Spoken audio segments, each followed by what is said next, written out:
भट्ट को ही कामयाब और कामयाब बनाएंगे। शुक्रिया। ईमानदार समाज जो यार चरित्र जो समाज हो तमाम बराबरी तमाम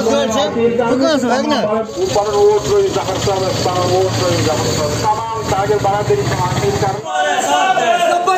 कदम बढ़ाओ, एजाज साहब कदम बढ़ाओ।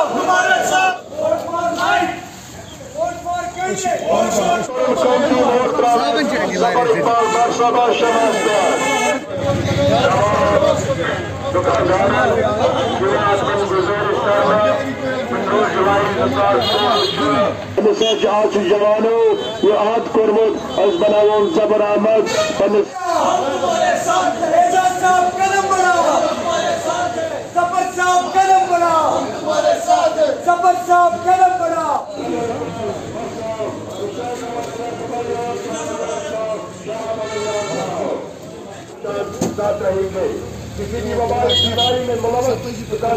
को ज़हनशी करना चाहूँगा वो ये चीज़ है कि मैं वैसे जनरल सेक्रेटरी सिविल सोसाइटी रहा हूँ और मैंने 10 साल तक वहाँ पे काम किया है और साथ ही साथ हम वेलफेयर सोसाइटी सोपोर के चेयरमैन भी हैं। तो इस सूरत में मैंने देखा कि मुझे एक बड़े प्लेटफॉर्म की तलाश थी और जब मुझे महसूस हुआ कि हम कुछ नहीं कर पा रहे हैं, इसकी वजह एक थी कि लोग हमारे साथ जुड़े नहीं थे। तो इस सूरत में मैंने मुनासिब समझा कि मैं ट्रेडर्स फेडरेशन में जाऊं और इनकी नुमाइंदगी करूं और अच्छे अहसन तरीके से रिप्रेजेंटेशन करूं। तो इसी सूरत को अपनाते हुए मैंने काफ़ी वर्कआउट किया और ख़ुद भी इसमें जा कर के देखा कि ये लोग कहीं पे एग्जिस्ट नहीं कर रहे हैं। आप देखोगे जहां भी ये जाते हैं, एडीसी हो, डीसी हो या कुछ और अशखास हो, तो इनके साथ वो जब चलते हैं खुद को ये पता नहीं क्या समझते कि हमने कुछ ऐसा काम कर दिया कि उनके साथ में हमने अपने आप को पाया। लेकिन मैं चाहता हूँ कि मैं ऐसा प्रेसिडेंट बन के दिखाऊंगा। मैं डीसी से लेकर के सबको अपने ऑफिस ट्रेडर्स फेडरेशन में लाऊंगा इंशाल्लाह और अपनी सोपोर की रिप्रेजेंटेशन बहुत ही अच्छे तरीके से करूंगा। और साथ ही साथ जहां तक भी ताजों का सवाल है, हम जाते हैं, वाकई आपने सही बात कही कि इस इलेक्शन के दरमियान हम वादे करते, लेकिन मुझे ये बात समझ में नहीं आ रही है कि ये वादा कैसे देते उन लोगों को और वो भी कैसे इनको कहते हैं कि हमें ये प्रॉब्लम है, जबकि हमने पिछले 30 सालों से देखा है इन्होंने कुछ नहीं किया है। अब जबकि मैं इस वक्त आ रहा हूँ, मैंने पूरा मैनिफेस्टो बनाया है, इस मामले में हमने काफ़ी काम किया है, वर्कआउट किया है।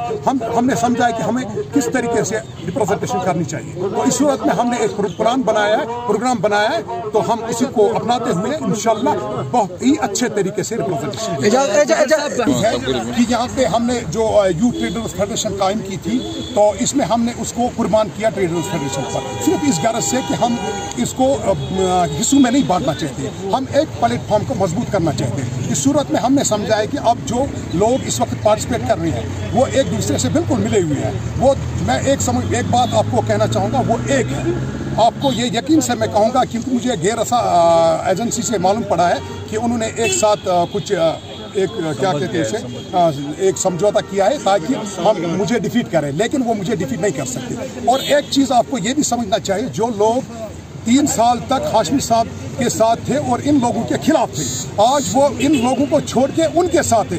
ये बात मेरे जहन में नहीं आ रही है और लोगों को भी, ताजों को भी ये बात समझनी चाहिए कि जो लोग इनकी मुखालफत करते थे, इनके अगेंस्ट थे, आज वो बिल्कुल एक साथ मिले हुए हैं और मुझे डिफीट करना चाहते हैं, लेकिन मैं इन दोनों को डिफीट करता हूँ। जफर साहब एक जी, मैं अपने आप को बहुत आगे देख रहा हूँ।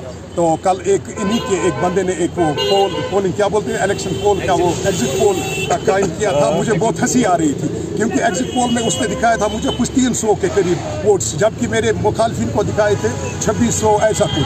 तो मैं आपको यकीन के साथ कह रहा हूँ, अगर 3,365 वोट्स हैं तो मैं तकरीबन 28 से ऊपर हासिल करूँगा, 2800 ऊपर हासिल करूँगा, ये मेरा वादा है। आपसे जानना चाहते हैं, जैसे कि हमने पहले भी आपसे बात की है कि एजाज साहब एक बहुत बड़ा नाम है, बहुत बड़ा इदारा चला रहे हैं नॉर्थ कश्मीर में, एजाज साहब को क्या ज़रूरत पड़ी ट्रेड में आने की? मैं बार बार पिछले 1 महीने से ही कहते आ रहा हूँ कि एक इंसान जिसको अल्लाह तबारक व तआला ने हौसला दिया हो, अक्ल दी हो, उसको इर्द गिर्द की सोसाइटी को परखना चाहिए। तो मैं हमेशा लोगों के मुश्किलात, लोगों के मसाइब देखता रहता हूँ। दुकानदारों के मसाइल मैं पिछले 3 साल से देख रहा हूँ, जब से कोविड शुरू हुआ या इरेडिकेशन ऑफ दफ़ा 370 हुआ, तो तब से मैंने इनको कितने मुश्किलात में पाया ये मैं जानता हूँ। तो इन मुश्किलात का अजाला करने के लिए मैं मैदान में कूद पड़ा, एक हुनर नौजवान को देखा, इसको अपने साथ लिया और इंशाल्लाह मुझे उम्मीद है कि आप देखो कि सबसे बड़ा मसला इस वक्त है डिवाइडर्स का। बिल्कुल, मैंने फैसला लिया है कि जो ये इलेक्शन इंशाल्लाह खत्म होगा, हमारी पार्टी इकदार आएगी तो 7 दिन भूख हड़ताल पे मैं रहूँगा चौक पे, सोपोर चौक पे। जब तक डिवाइडर्स को उस जगह खोला जाएगा जहाँ दुकानदार नुकसान में पड़ रहे हैं, तब तक मैं भूख हड़ताल से